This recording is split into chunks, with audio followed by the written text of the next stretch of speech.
Salve!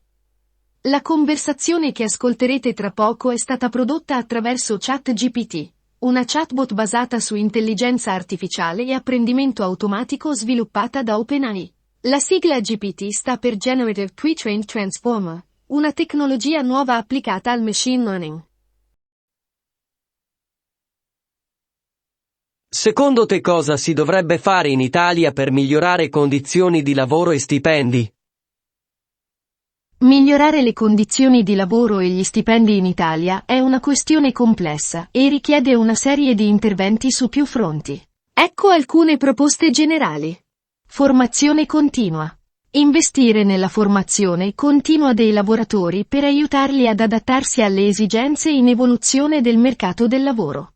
Riforma fiscale. Ridurre il cuneo fiscale sul lavoro per rendere più conveniente assumere e per aumentare il netto in busta paga dei lavoratori. Flessibilità. Introdurre una maggiore flessibilità nel mercato del lavoro, permettendo sia alle aziende di adattarsi rapidamente alle esigenze del mercato, sia ai lavoratori di conciliare meglio lavoro e vita privata. Contrattazione collettiva. Rafforzare la contrattazione collettiva a livello di settore, garantendo condizioni di lavoro e stipendi equi. Riduzione della burocrazia. Semplificare le procedure burocratiche per le aziende, in modo da ridurre i costi e incentivare le assunzioni. Incentivi per l'innovazione. Stimolare le imprese ad investire in tecnologie e innovazione, che possono portare a una maggiore produttività e, di conseguenza, a migliori salari. Investimenti in infrastrutture. Creare le condizioni per un ambiente di lavoro moderno e competitivo, migliorando le infrastrutture fisiche e digitali. Protezione dei diritti dei lavoratori. Garantire che i diritti dei lavoratori siano rispettati e combattere il lavoro nero e le forme di sfruttamento. Politiche di inclusione. Promuovere l'inclusione lavorativa di categorie svantaggiate, come giovani, donne e minoranze, attraverso incentivi e programmi specifici. Favorire l'imprenditorialità. Creare un ambiente favorevole per i giovani imprenditori e start-up, con agevolazioni fiscali e accesso a finanziamenti. Naturalmente, queste sono solo alcune idee generali e ogni proposta dovrebbe essere valutata in dettaglio per determinare la sua fattibilità e impatto. La chiave è un approccio olistico che consideri tutte le sfaccettature del mercato del lavoro italiano. Secondo te perché l'articolo 39 della Costituzione italiana non è stato, di fatto, applicato? L'articolo 39 della Costituzione italiana riguarda la libertà di associazione sindacale e stabilisce che l'organizzazione sindacale è libera. Tuttavia, una parte dell'articolo 39 prevede anche l'istituzione, con legge, di un registro dei sindacati e che solo i sindacati iscritti in tale registro sono consultati per la stipulazione dei contratti collettivi a validità generale per tutti gli appartenenti alle categorie rappresentate. Perché questo aspetto dell'articolo 39 non è stato di fatto applicato? Ci sono diverse ragioni storiche e politiche. Contesto storico. Dopo la Seconda Guerra Mondiale, l'Italia era in una fase di ricostruzione e di rinnovamento istituzionale. La creazione della Costituzione rappresentava un compromesso tra diverse forze politiche, inclusi comunisti, democristiani e socialisti. Alcune disposizioni, come l'articolo 39, riflettevano questo compromesso, ma la loro attuazione pratica si è rivelata complessa. Resistenza sindacale. La creazione di un registro sindacale avrebbe potuto portare a una centralizzazione e standardizzazione del movimento sindacale, cosa che non tutti i sindacati vedevano di buon occhio. Molti temevano che l'istituzione di un registro potesse limitare la loro autonomia e influenza. Complessità legislativa. Trasformare una disposizione costituzionale in legge attuativa richiede un ampio consenso politico. Nel contesto politico italiano del dopoguerra, spesso caratterizzato da governi di coalizione e da equilibri precari, è stato difficile raggiungere un consenso su questioni così delicate. Evoluzione del sistema sindacale. Nel corso degli anni, il sistema sindacale italiano ha subito diverse evoluzioni e trasformazioni. La necessità di un registro sindacale è stata in parte superata dalla prassi e dalle dinamiche concrete del mondo sindacale. In conclusione, nonostante l'articolo 39 prevedesse la creazione di un registro sindacale, vari fattori storici, politici e pratici hanno impedito la sua piena realizzazione. Tuttavia, la libertà sindacale e il ruolo dei sindacati nel sistema italiano sono rimasti saldi e centrali. Purtroppo però, non applicando l'articolo 39, gli accordi sindacali possono essere impugnati con facilità dal datore di lavoro. Non sei d'accordo? Hai sollevato un punto importante. L'assenza di un registro sindacale ufficiale, come previsto dall'articolo 39, può lasciare spazio a contestazioni sull'autorevolezza o sulla rappresentatività di un sindacato nel negoziare un accordo. Questo potrebbe, in teoria, rendere più facile per un datore di lavoro impugnare un accordo sindacale o mettere in discussione la legittimità della rappresentanza sindacale. Se un sindacato non è riconosciuto come rappresentativo o non ha una base solida e stabilita dalla legge per negoziare in nome dei lavoratori, la sua capacità di stipulare accordi efficaci potrebbe essere indebolita. Tuttavia, nella pratica, in Italia si sono sviluppate strutture e prassi che tendono a riconoscere la rappresentatività di alcuni grandi sindacati. Questi sindacati hanno una lunga storia di rappresentanza dei lavoratori e sono largamente riconosciuti come legittimi interlocutori dai datori di lavoro e dalle istituzioni. Ma è vero che l'assenza di una normativa chiara e definita sull'argomento può creare delle zone grigie e potenziali conflitti, specialmente quando emergono nuovi sindacati o quando si verificano scissioni all'interno del movimento sindacale. Per questo, un dibattito costruttivo sull'attuazione piena dell'articolo 39 potrebbe contribuire a rafforzare la certezza del diritto e la chiarezza nelle relazioni industriali in Italia. Detto ciò, perché la politica non si impegna per creare un registro sindacale? La creazione di un registro sindacale, come previsto dall'articolo 39 della Costituzione italiana, è una questione complessa e delicata. Ci sono diverse ragioni per cui la politica può esitare o trovare difficoltà nell'andare in questa direzione. Consenso politico. La creazione di un registro sindacale richiederebbe un ampio consenso tra le forze politiche. Data la natura polarizzata e frammentata della politica italiana in certi periodi storici, raggiungere un consenso su un tema tanto sensibile potrebbe essere difficile. Opposizione dei sindacati. Come menzionato in precedenza, non tutti i sindacati vedono favorevolmente la creazione di un registro. Potrebbero temere che tale meccanismo possa limitare la loro autonomia o escludere certi sindacati minori o emergenti, riducendo la pluralità delle voci rappresentative. Priorità politiche. Ci sono molte questioni urgenti e pressanti che i governi devono affrontare. La creazione di un registro sindacale, pur essendo importante, potrebbe non essere sempre in cima all'agenda politica, soprattutto se consideriamo le molte sfide economiche, sociali e politiche che l'Italia ha dovuto affrontare negli ultimi decenni. Temere le conseguenze. Introdurre un registro potrebbe scatenare tensioni e conflitti tra sindacati, o tra sindacati e datori di lavoro. Alcuni leader politici potrebbero temere le conseguenze di un tale passo e preferire lo status quo.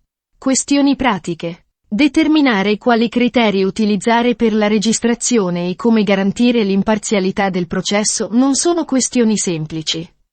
Ci potrebbero essere preoccupazioni riguardo a come garantire un sistema equo e non discriminatorio.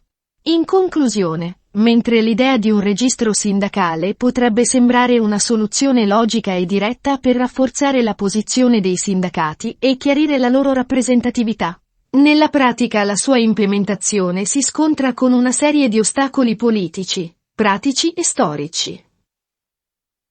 Eppure, in Italia esiste un grande problema di contrattazione che si somma ad una condizione stipendiale che è tra le peggiori d'Europa. Com'è possibile che il sindacato italiano non chieda con forza la costituzione del registro sindacale? Il ruolo dei sindacati e la loro strategia di azione dipendono da una serie di fattori storici, culturali, politici e economici. Ecco alcune possibili ragioni per cui i sindacati italiani potrebbero non aver spinto con forza per la costituzione di un registro sindacale. Stato attuale delle relazioni industriali. I grandi sindacati italiani, come CGIL, CISL e UIL, hanno una lunga storia e sono ampiamente riconosciuti come rappresentativi, sia dai datori di lavoro che dalle istituzioni pubbliche. Questa riconoscibilità potrebbe rendere meno urgente, dal loro punto di vista, la necessità di un registro formale. Potenziali divisioni interne. La creazione di un registro potrebbe causare tensioni all'interno del movimento sindacale, soprattutto se ci fossero divergenze su quali sindacati dovrebbero essere inclusi e quali no. Questo potrebbe portare a divisioni e potenziali conflitti. Focus su altre priorità. Anche se la situazione stipendiale in Italia è critica rispetto ad altri paesi europei, i sindacati potrebbero concentrarsi su questioni percepite come più urgenti o direttamente legate al benessere dei lavoratori, come la tutela dei diritti, la sicurezza sul lavoro o le condizioni di contrattazione specifiche. Preoccupazioni strategiche. Alcuni sindacati potrebbero temere che la creazione di un registro, e le potenziali regolamentazioni che lo accompagnerebbero, possa limitare la loro libertà di azione o la loro capacità di mobilitazione. Complessità burocratica. Un registro formale potrebbe introdurre una nuova serie di procedure burocratiche e obblighi che alcuni sindacati potrebbero vedere come onerosi o restrittivi. Rischi di politicizzazione. C'è sempre il rischio che un registro sindacale possa diventare oggetto di manipolazione o interferenza politica, e i sindacati potrebbero voler evitare questa potenziale complicazione. È importante sottolineare che non tutti i sindacati possono avere la stessa visione sull'argomento e potrebbero esserci differenze d'opinione all'interno del movimento sindacale italiano. Tuttavia, la discussione sul registro sindacale e sulla riforma delle relazioni industriali rimane rilevante e merita un dibattito approfondito in Italia, specialmente alla luce delle sfide economiche e lavorative del paese. Secondo te perché gli stipendi italiani sono i più bassi d'Europa? La questione degli stipendi in Italia è complessa e si lega a una serie di fattori storici, economici, sociali e politici. Ecco alcune ragioni che potrebbero contribuire alla situazione degli stipendi in Italia. Produttività. Una delle principali ragioni è legata alla produttività. In generale, i paesi con una maggiore produttività tendono ad avere stipendi più alti. L'Italia ha affrontato sfide relative alla crescita della produttività per decenni. Struttura economica. L'Italia ha una grande percentuale di piccole e medie imprese, PMI, che spesso hanno meno risorse per offrire stipendi elevati rispetto alle grandi aziende. Pressione fiscale. Il cuneo fiscale in Italia è piuttosto elevato, e ciò riduce il netto in busta paga dei lavoratori. Rigidità del mercato del lavoro. Storicamente, l'Italia ha avuto un mercato del lavoro con molte protezioni per i lavoratori. Questo può avere vantaggi in termini di diritti dei lavoratori, ma può anche rendere più difficile per le aziende adattarsi ai cambiamenti economici, con possibili riflessi sulle retribuzioni. Stagnazione economica. L'Italia ha affrontato lunghi periodi di crescita economica lenta o stagnante, il che ha limitato la capacità delle aziende di aumentare gli stipendi. Concorrenza globale. La concorrenza da paesi con costi del lavoro più bassi ha esercitato pressione sulle industrie italiane, soprattutto in settori come il manifatturiero. Educazione e formazione. L'investimento in formazione e aggiornamento professionale può influenzare la produttività e, di conseguenza, gli stipendi. Se i lavoratori non hanno le competenze necessarie per le professioni ad alto valore aggiunto, ciò può limitare la crescita salariale. Contrattazione collettiva. La dinamica della contrattazione collettiva in Italia può avere un impatto sugli stipendi. In alcuni settori, gli accordi potrebbero non riflettere pienamente le esigenze o le capacità dei lavoratori e delle aziende. Crisi economiche. L'Italia ha affrontato diverse crisi economiche nel corso degli anni, compresa la crisi finanziaria del 2008 e le sue ripercussioni, che hanno avuto un impatto sul potere d'acquisto degli stipendi. Debito pubblico e politiche di austerità. L'alto debito pubblico italiano ha portato a politiche di austerità che hanno limitato la spesa pubblica e potenzialmente influenzato la crescita economica e, di conseguenza, gli stipendi. Queste sono solo alcune delle possibili ragioni. La situazione degli stipendi in Italia è il risultato di un insieme complesso di fattori e non può essere attribuita a una singola causa. Tuttavia, è chiaro che affrontare questa questione richiede una strategia olistica e ben ponderata da parte dei decisori politici, delle aziende e dei sindacati. Quindi vorresti dirmi che in Italia si è voluto creare contratti più stabili sacrificando il peso degli stipendi? Non necessariamente si è voluto sacrificare il peso degli stipendi in favore di contratti più stabili in maniera intenzionale, ma è vero che alcune politiche e strutture del mercato del lavoro italiano possono aver portato a questa situazione come un effetto collaterale.